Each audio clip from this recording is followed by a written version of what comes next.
My name is Matt Mead. I am the governor of the state of Wyoming. I am the governor of the state that exports more energy than any other state in the Union. I am the governor of the state that produces more coal than any other state. I am the governor of the state that has the first national park, the first national forest.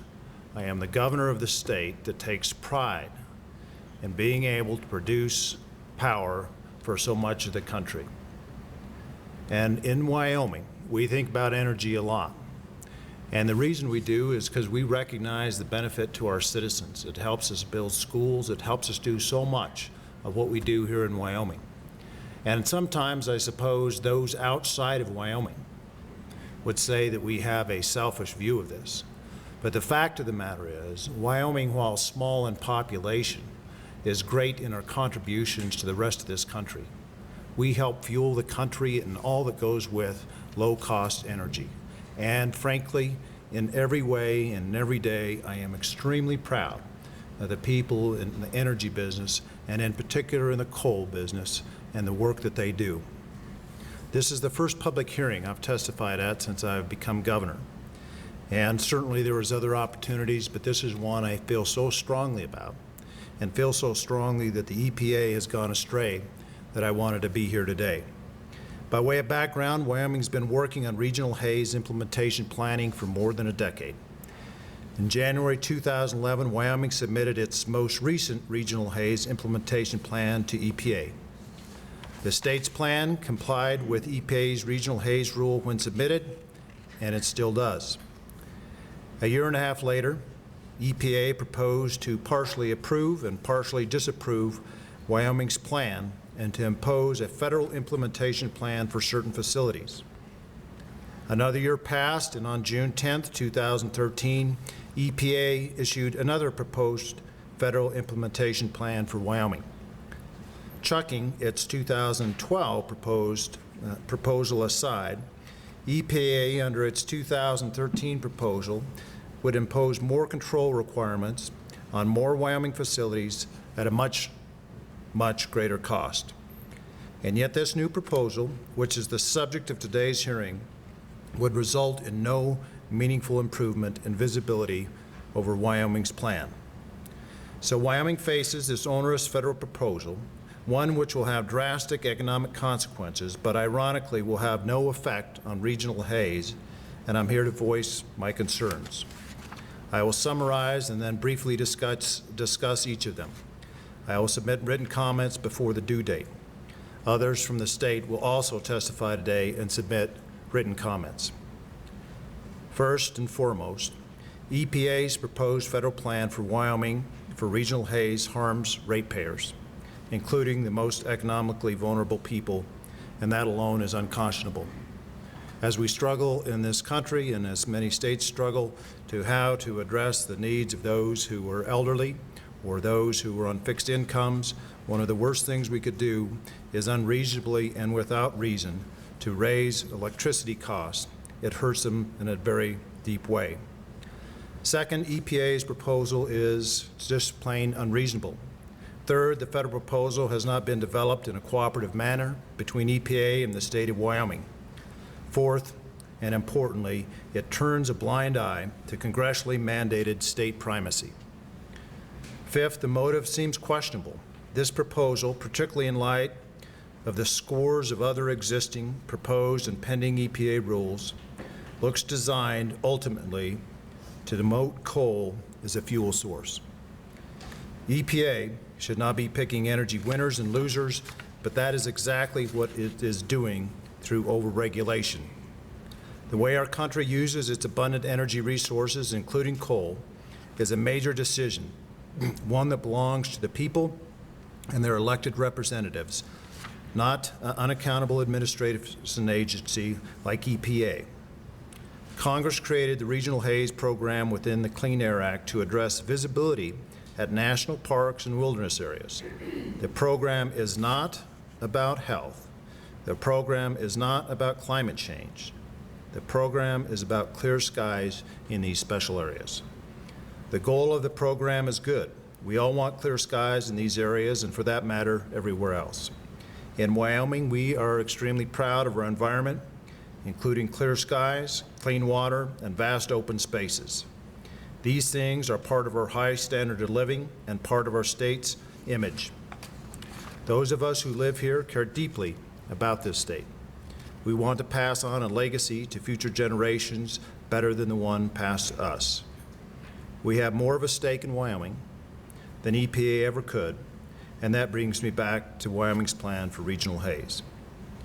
The EPA should rethink its proposal and approve Wyoming's plan in its entirety. The EPA proposal, frankly, harms ratepayers, and as I said, in a deep way. Here's how. EPA's new proposal will cost Wyoming utilities approximately $180 million more in capital costs and $60 million more in annualized costs than Wyoming's plan. And for those who sometimes wonder about this, those utilities are not just going to be able to eat those costs. Those costs will be passed on to customers, and it will hurt them. Projected over 20 years, EPA's proposal will cost $1.2 billion more than Wyoming's plan. To put this cost into perspective, the earlier federal proposal, which we protested last year and EPA jettisoned, cost $360 million more than Wyoming's plan. That was bad, and this is much worse. The costs are tremendous, and it bears repeating. They result in no perceptible difference in visibility. Who pays for this costly plan with no net benefit? The answer is ratepayers in Wyoming and other states in the West and Midwest. There are 4.6 million customers between Basin Electric and Pacific Core. The costs will cascade down to them. Those on fixed incomes or struggling to get by will be most adversely affected. Their skies will be no clearer, but their standard of living will be hazier.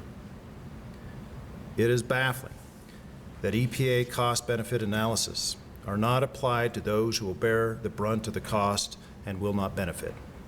At a time when the federal government is pressed to find ways to provide affordable insurance, health care, infrastructure, and education for the neediest, the EPA designs rules to strain the pocketbooks of that same population.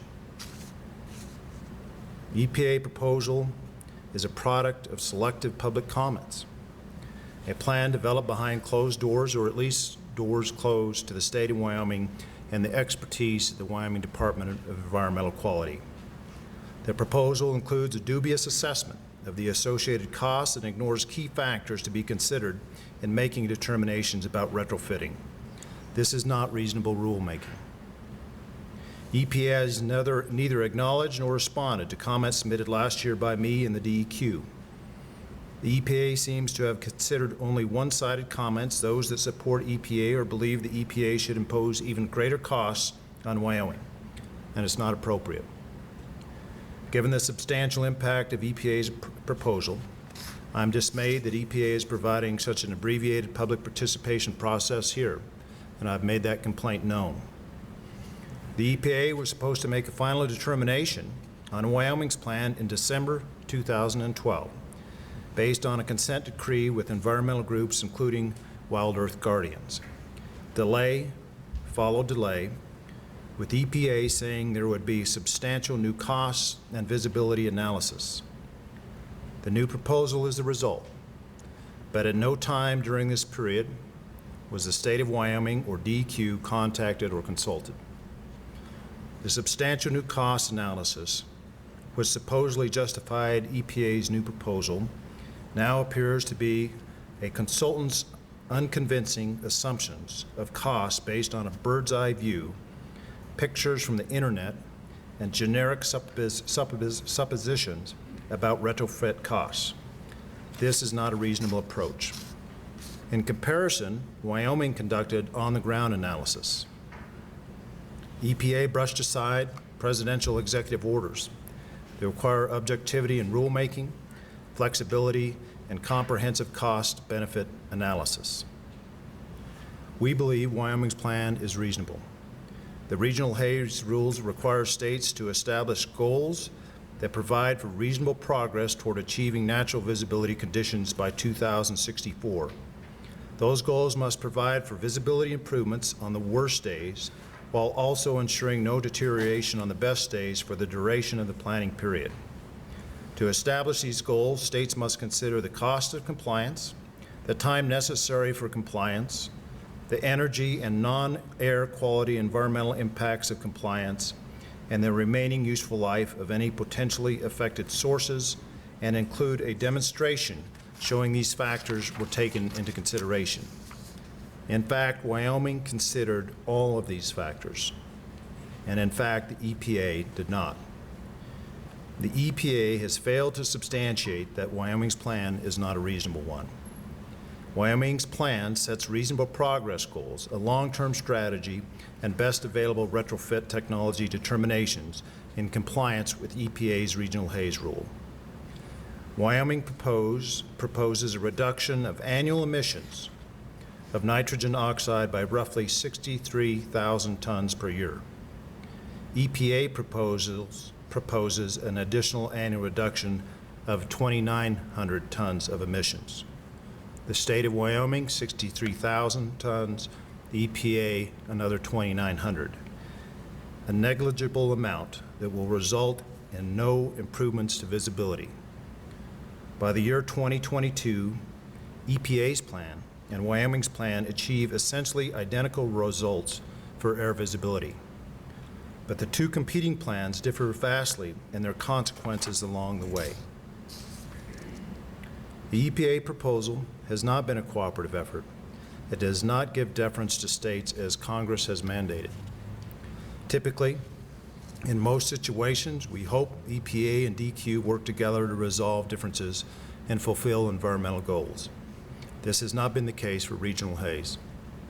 Wyoming has not had an opportunity to discuss EPA's proposal with EPA except through the rushed public hearings and public comment period. Usually in instances where EPA and DQ disagree, DQ is afforded the opportunity to discuss the issues with EPA and a resolution is reached in a cooperative fashion. Under the Clean Air Act, including the Regional Haze Program, Congress divided power between the states and EPA. Congress made clear that states, not the EPA, are the primary regulators of air quality. EPA's role is limited to stepping in only when a state has failed to carry out its responsibilities. Congress, the states understand EPA's limited role and state primacy, even if EPA does not understand that. EPA has developed behind closed doors, or at least close to most of us, an extremely restrictive, extremely costly plan that achieves no benefit.